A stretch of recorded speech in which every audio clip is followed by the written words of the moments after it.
Gosh, that doesn't sound like, I know Denise didn't write that. That doesn't sound like Denise. So I thought, like Denise, I'd color outside the lines. So she started as the executive director at the Symphony in 2017. So for those of you not familiar, the Symphony, in my opinion, was on fire, and not in a good way. So a lot of us, if you're like me, when you see a fire, you run the other way and you let the firefighter run in and put it out. Well, Denise is more like the firefighter. She decided she's going to go and run in.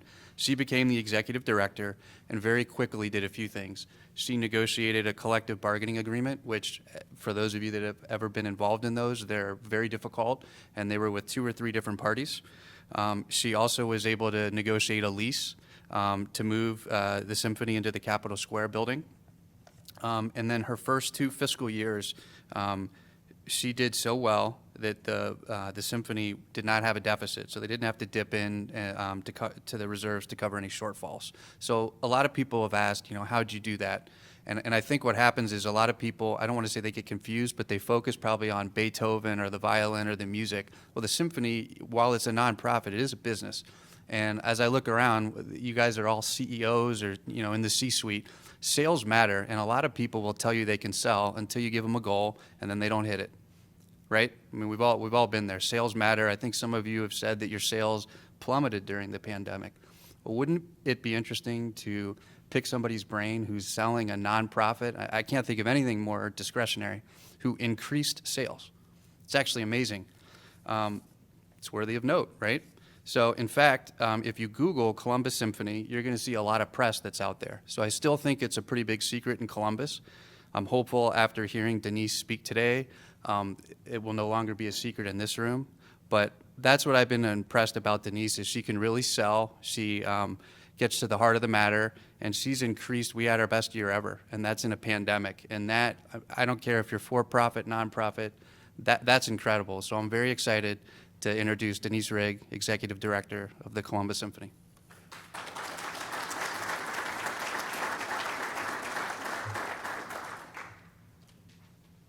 Thanks, Joe. Can you hear me all right? I wasn't going to use the podium. I think I won't use the podium. So Joe is correct about what he was saying about the Columbus Symphony. So let me just tell you, 5 years ago, the Columbus Symphony you probably all know the stories of the big shutdowns at the Columbus Symphony that happened numerous times, actually, over the span of our 51-year history. About 5 years ago, our balance sheet was worth $5 million. Last year, our balance sheet was worth $25 million, and this year, during COVID, our balance sheet has gone to about $29 million. So there is opportunity out there that comes in the guise of a pandemic. So I want to just talk a little bit about why I called this the Columbus Symphony Becoming Worthy of Note. Thanks, Joe, for playing on that. But that is actually a quote that came out of the New Yorker. The New Yorker actually did an article where they said that of worthy note is the Columbus Symphony. I don't think they intended to play on that idea of note, but it's ironic. But they were making a point. So I think one of the most important things that the Columbus Symphony did when the pandemic struck was we decided we were not going it with the rest of the symphonies in America. And that's how we became of worthy note. We became very different than the rest of them. It was a course we had already engaged in a little bit earlier with the board. But the bottom line is why would the Columbus Symphony want to continue to benchmark itself against an industry that has been decreasing and having problems for 40 years? God knows we had plenty of our own. And we had gone the industry standards. I actually got my people to understand, don't use the words industry standards to me. Like that's a good thing. Industry standards are not a good thing if that industry isn't doing well. So that was very, very important in terms of creating a different culture in the organization, which when COVID struck was really, really important. So let me just tell you, show you an example of what that meant. Did I do that the wrong direction maybe? Okay. Arts, we're not good with technology. I was actually talking to somebody at the table. I mean, a simple thing like a remote could be a problem. In January, before COVID struck, the board had completed an 18-month strategic plan, and we had decided that our mission was inspiring and building a strong community through music. That doesn't seem earth-shattering until you put it up against our old missions and the missions of symphonies across America. where they're talking about the mission being about providing excellence in music. Does excellence in music matter if you're not relevant? So the symphony decided that our mission and our goal and everything that we were working for was going to be to advance the community. And this has been hugely, hugely, pivotally different for the symphony and has made a huge difference. So this is what happened. So we launched this in January, COVID strikes in March, and you know, everybody goes, in fact, I've been likening, I'll show you a different slide soon, I've been likening it to a grieving process. You know, you have all these plans, you've set the course for the year, and then COVID happens, and you're basically left with burying all your plans, and you need to bury them. You need to deep six them, clear the decks, and start over again. So the question isn't, what can't I do? It's what can you do? And so the symphony did that, and this is what we did during COVID. All of these programs happened in the middle of COVID. When you take a look at this, we did 154 Columbus City schools provided with free musical concerts. We did free outreach concerts, 35. All of these, CSO at home, 40 videos. So once we buried what we had planned, we were able to nimbly move into what we could still do. And in truth, you know, one of our goals before, when we did the strategic plan, was to double the number of children we served. So at that point, we were serving 23,000 children. During COVID, that number hit 64,000. And it hit 64,000 because we pivoted. And we pivoted into creating a relationship with the Columbus City schools where our programs that we had our musicians doing, because we kept them employed, embedded in every third grade classroom. So whether you were doing it online or whether you were doing it in person, you were being reached by the symphony with a curriculum that was already embedded in the curriculum for the school. We did a number of other things, but you know, the reason the New Yorker said we were a worthy note is we were one of the few symphonies in America that did not either diminish the amount their musicians were being paid or outright lay them off. So while we kept all of our musicians and kept them doing important work focused on the community, while we kept them doing that, the New York Metropolitan Opera laid all their people off from March to March. So all those musicians had nothing. In fact, the nonprofit Quarterly, which is a national publication out of Boston, did a whole article that was entitled The Tale of Two Symphonies. Why the Columbus Symphony could pivot and the New York Metropolitan Opera could not. So what it went on to say in that article was there are absolutely differences in the infrastructure that led to the ability to do that.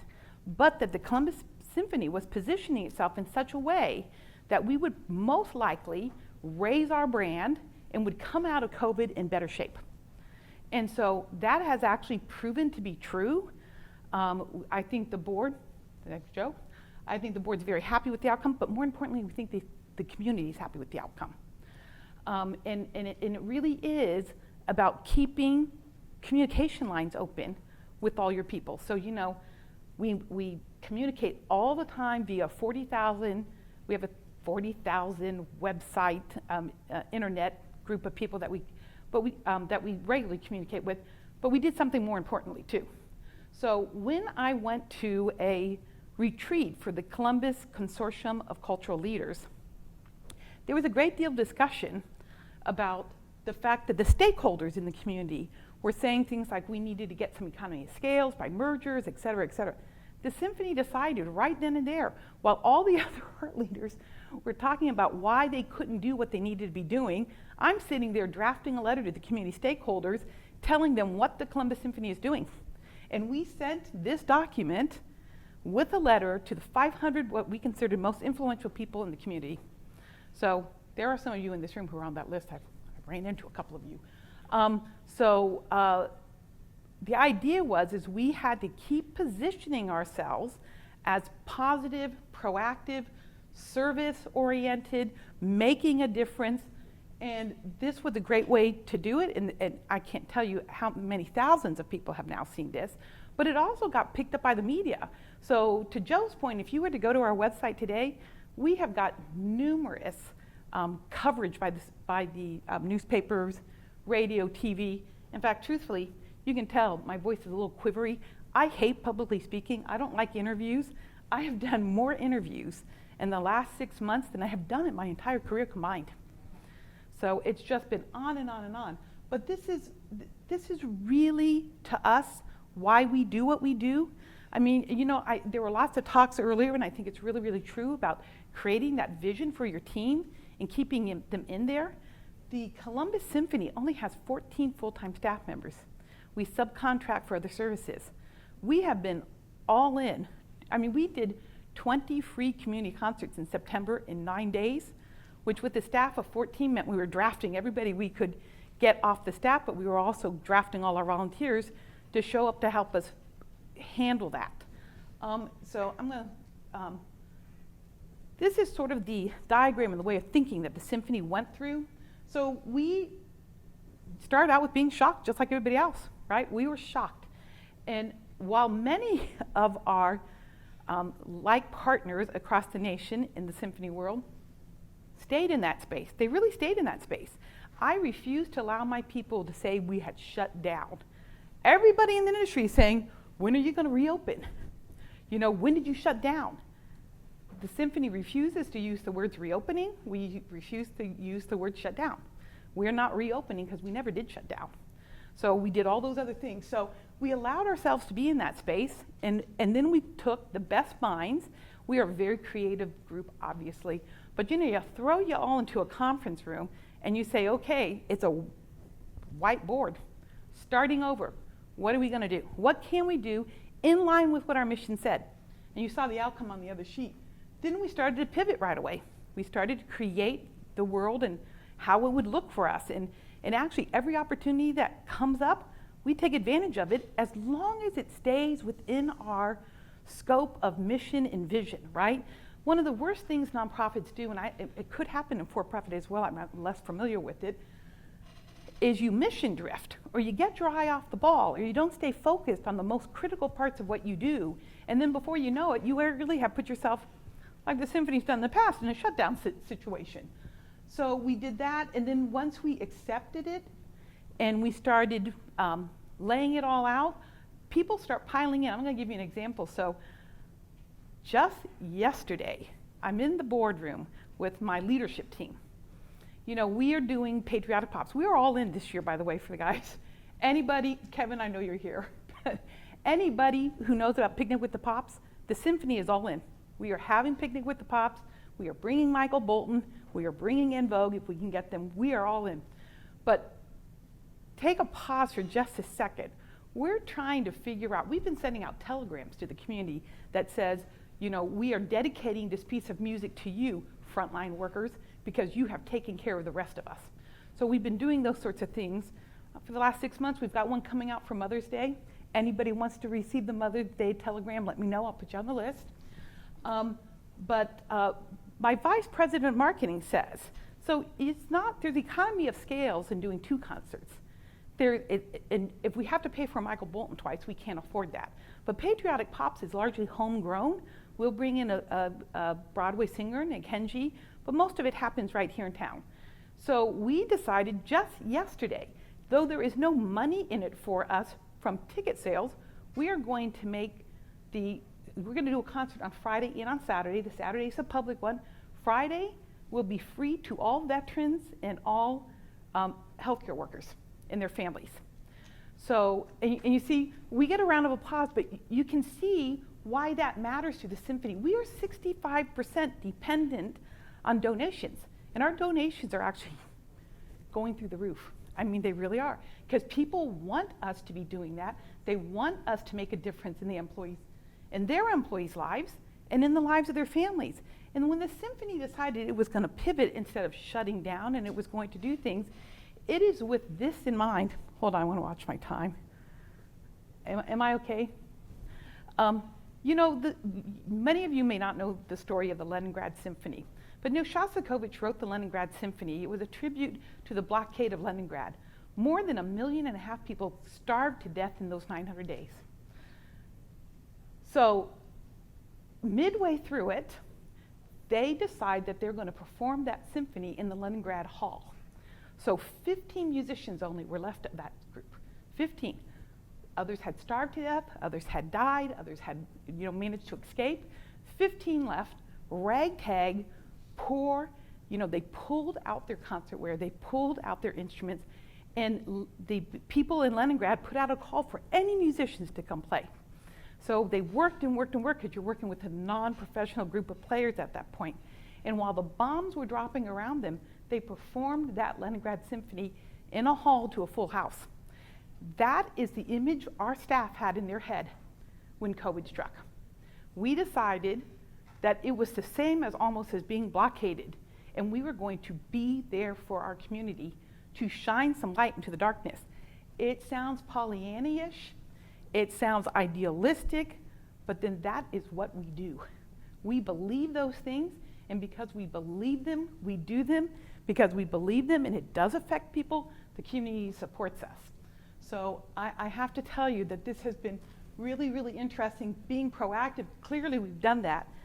Being bold, I want to talk about being bold for just a minute, because I think that what's really, really important when you're planning what you're doing in a crisis is to look forward. We all know the crisis isn't going to last forever. Of course, in March, when we all left our offices, and we're all back at the Symphony, but when we all left our offices, what did we think? Maybe we'd be gone a couple of months, tops, and here we are, 14 months later, right?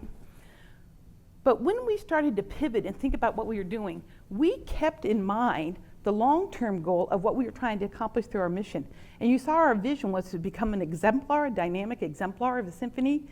We kept our eye on that ball, and everything we did was leading up to us being able to have a better story to tell the community. And so we are launching a major campaign. It's going to be called We Are Here For You, because we were here during COVID and we are going to continue to be here. And I'm just going to tell you some ways we're going to demonstrate that to the community. All children 6 to 16 will be free in the Masterwork Hall next year. So if you're a parent, that is how we are here for families. Why get yourself a sitter and leave your kids at home? Have a family experience and come to the Symphony. We will make all Title I schools free for the education programs during the school day. We are going to go from, we usually get asked from 25 schools to come to them. We can't afford it, generally speaking, but thanks to CARES money and PPP money, we will actually be going to, the most we get a request for 25, the most we've ever been able to do is 14. This year we will do 20. So we are going to continue to be bold and to move forward and to stay focused and to be there for the community. So it's not what the other symphonies have done, but we have made ourselves remarkable in the process. So for what it's worth, it's been a noteworthy pandemic for us. Can I just say, it has been really extraordinary. So I have 10 minutes. I'm actually better on the question and answer parts of things. I'm an old school teacher. If you ask me a question, it becomes interactive. My voice stops quivering. So if somebody wants to ask a question, we can take it from there. Oh. I'm going back to tell my team you did that, so thank you so much. Yes. First of all, thanks a lot for bringing some awareness to this. Thank you. Over the years, I've been able to go every year, starting at elementary school.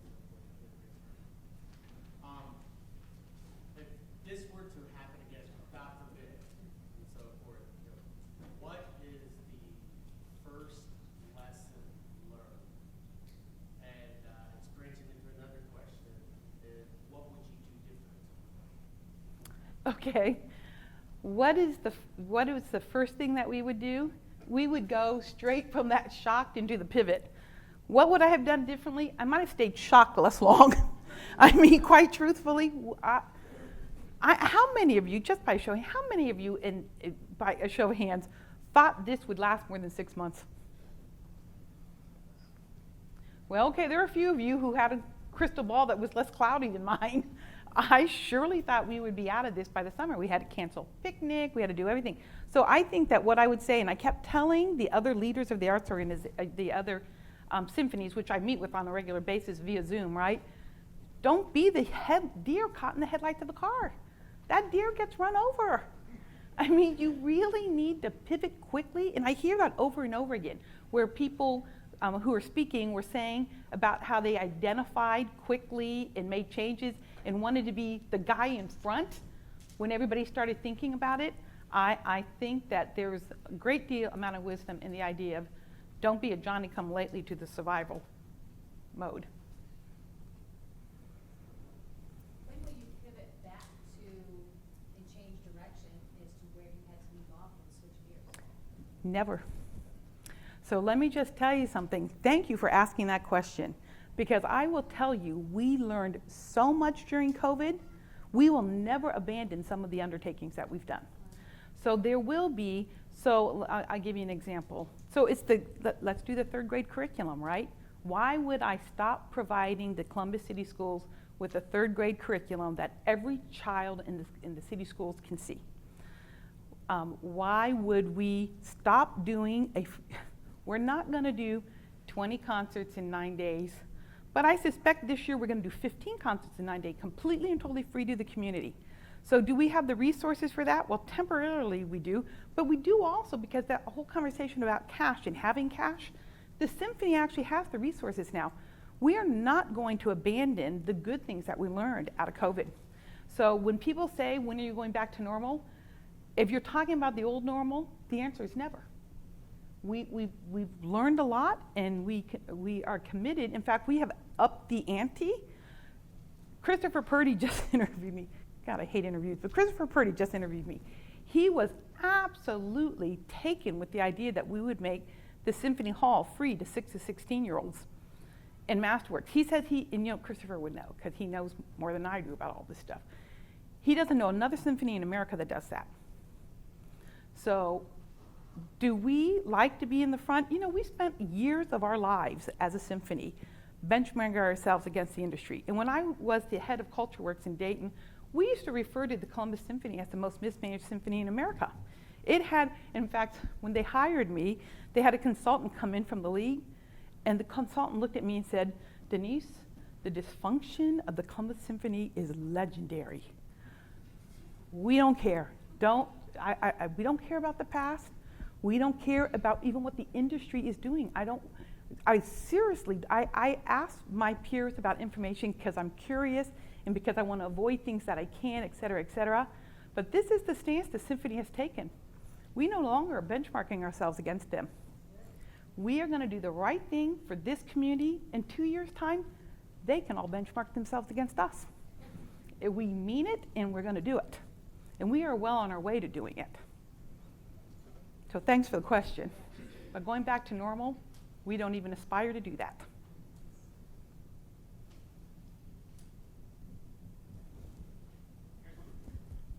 Are there any other symphonies you do look to for comparisons, or other industry or organizations you look to? The problem with nonprofits is no two communities are the same.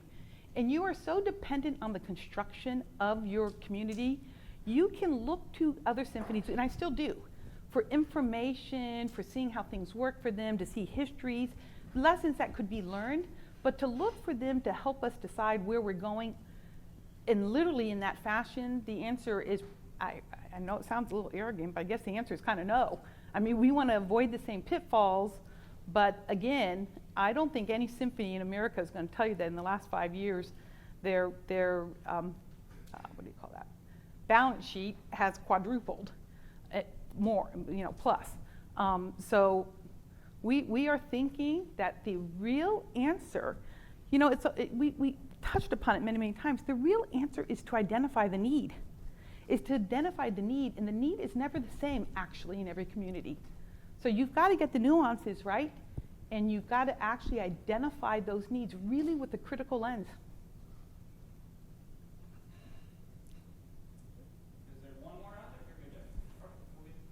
Yes. So was it difficult at the point of shock? Was it difficult to get your staff to pivot and be proactive and to think outside of the box?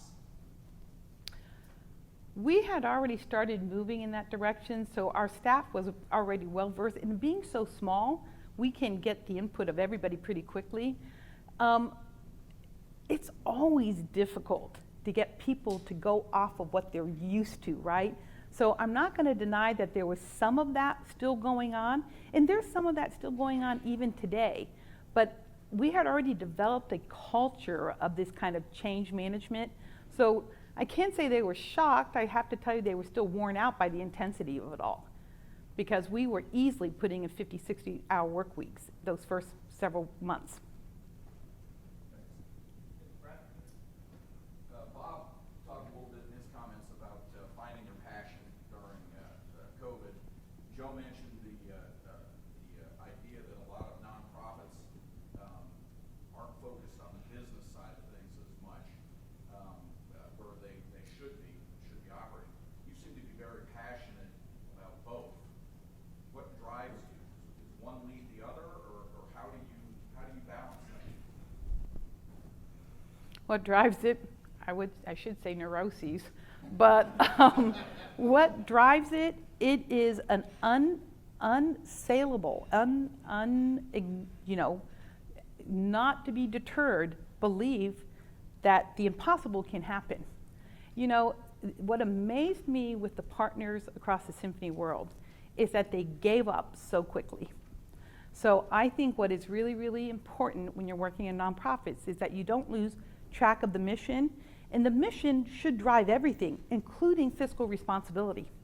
I mean, the reality is we don't do the community and we don't do the symphony any favors when we need to shut down. I'm telling you, we have crafted a new path for the symphony. It is very musician-centric, which is also not industry standard. Industry standard is when a symphony gets in trouble, it all falls downhill onto the musicians' backs. We kept our musicians employed. Let me just, I'm sorry because I didn't fully answer that question, but let me tell you something else about taking advantage of the situation, right?